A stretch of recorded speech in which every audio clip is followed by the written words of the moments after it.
Hey everybody, it's going to be a bit of a different video today, just a quick update. I don't have an awful lot of time because I've been very busy preparing a package of Dreamside artwork for my agent who's going to be shopping it around to publishers.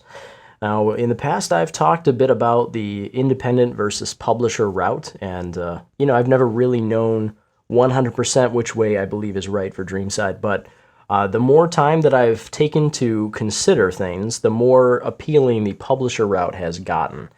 And the main reason for that is because I spend an awful lot of time working on Dreamside, and also I spend quite a bit of time doing things like this, where I make social media interactions with people. Recently, it's been almost exclusively limited to these videos.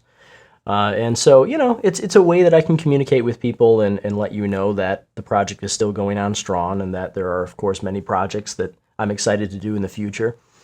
And going that independent route is great, but even just taking the time to do these videos is taking a lot of time away from the development of the project. And as I think about the physical release of Dreamside's first book, there's a lot of additional things that I take on, additional responsibilities that will take a lot of my time, from dealing with distributors to negotiating with retailers and making sure that retailers are stocked with books and that fans who want to buy the book are able to order it from my website. They're able to order it from, the retailer of choice like Amazon.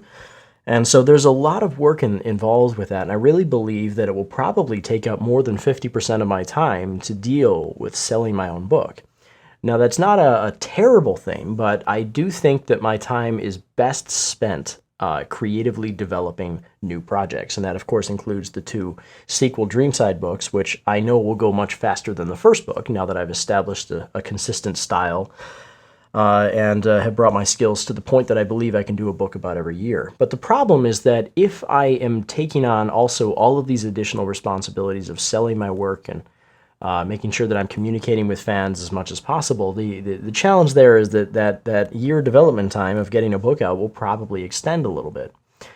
And, this is something that I really want to avoid doing. I think it's best, and I hope that you would agree, that the best position for DM Combo in general is to be able to put out as much work of as high quality as possible, as frequently as possible. And that means limiting as many of my responsibilities toward creative development as I possibly can. So I was discussing with my agent the situation, and he believes very strongly that I should approach some publishers and get Dreamside in front of them and see what they think. So that's what I've been producing over the past week, and we'll continue to, over the next week or so, getting a little package together with the story treatment and a lot of the work that's been produced so far, and getting that in the hands of publishers and see if it interests any of them. Of course, it's a challenging thing to get a publisher to take on a book, but it's something that I really believe that Dreamside can do. I think it's a very strong project. I wouldn't be spending all this time working on it otherwise. So we'll see what publishers think and what sort of deal I can possibly make. So thank you for spending some time with me today, and I hope you've enjoyed this quick update. We'll see you next week.